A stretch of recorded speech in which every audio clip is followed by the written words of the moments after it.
Hallo und herzlich willkommen zu Inside Jola. Mein Name ist Dirk Kuczynski und ich bin technischer Verkaufsberater.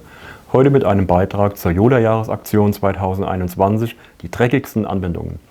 Im Dezember-Video hatte ich Ihnen ja schon erzählt, dass wir der Designerin Desiree Berger zeigen wollen, unter welchen fiesen Bedingungen unsere schönen Geräte manchmal eingesetzt werden.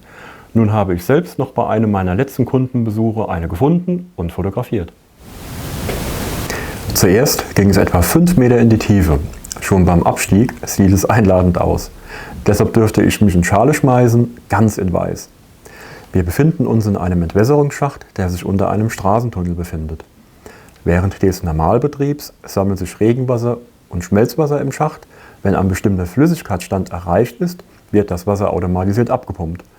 Dazu können zum Beispiel verschiedene unserer Schwimmschalter benutzt werden, aber das zeige ich Ihnen mal in einem anderen Video.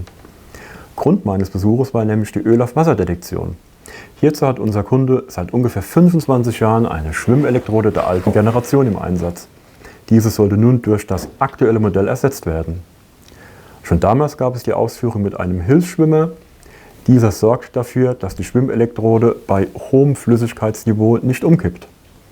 Im Schacht kann eine sogenannte explosionsfähige Atmosphäre entstehen. Es kann nämlich sein, dass außer Wasser auch brennbare Flüssigkeiten eintreten. Wenn es auf der darüberliegenden Straße zu einem Verkehrsunfall kommt, könnten Betriebsmittel der Fahrzeuge, Benzin, Diesel oder Öle auslaufen. Wenn diese dann im Pumpenschacht landen, kommt unsere zugelassene Ex-Schwimmelektrode ins Spiel, die verhindert, dass die ausgelaufene Flüssigkeit in die Kanalisation gepumpt wird. Unsere Schwimmelektrode funktioniert nach dem konduktiven Messprinzip. Es wird also festgestellt, wenn sich eine leichtere, elektrisch nicht leitfähige Flüssigkeit auf einer schwereren, elektrisch leitfähigen Flüssigkeit befindet. In einfachen Worten Öl-auf-Wasser-Detektion. Wenn die Schwimmelektrode auslöst, wird über die Vollgeschaltung ein Alarm an die Leitwarte weitergegeben und die Pumpe ausgeschaltet. Und ein paar Minuten später rückt dann die Feuerwehr an. Unser Kunde bekommt demnächst das aktuelle Modell SCHE 2X. In diesem Fall könnte es sein, dass der Schacht irgendwann einmal trocken läuft. Dann würde die Schwimmelektrode unten aussetzen und Fehlalarm geben. Um das zu verhindern, haben wir die Variante ILS im Programm. Diese spezielle Version besitzt unten einen Alarmüberbrückungskontakt. Außerdem bekommt unser Kunde noch ein Montagegestell, einen neuen Hilfsschwimmer und ein Elektrodenrelais NR5X Version A.